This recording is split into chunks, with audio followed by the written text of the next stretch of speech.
ya.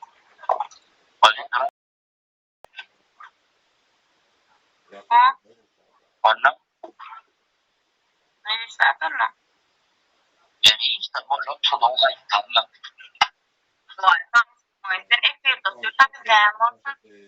Jag bara gissar inte dem. Gissar inte dem. Bara jag har det också.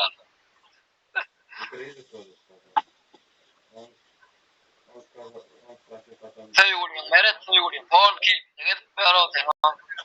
Ja, det är det.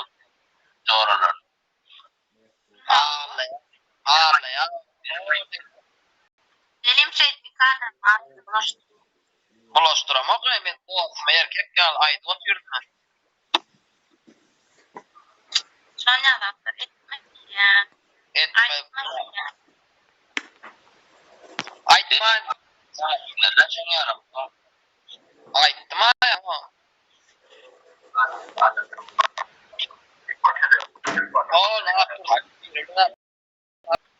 Ne yapıyorum?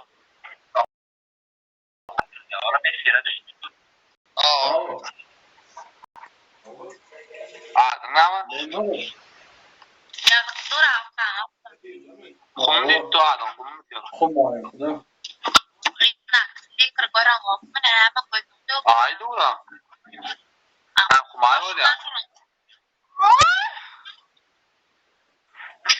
Ne öğreyin mi ya? Hı?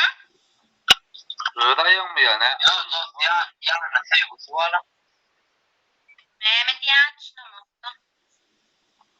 O mu diye? Dost ya ne şey bu suala ya? Ha.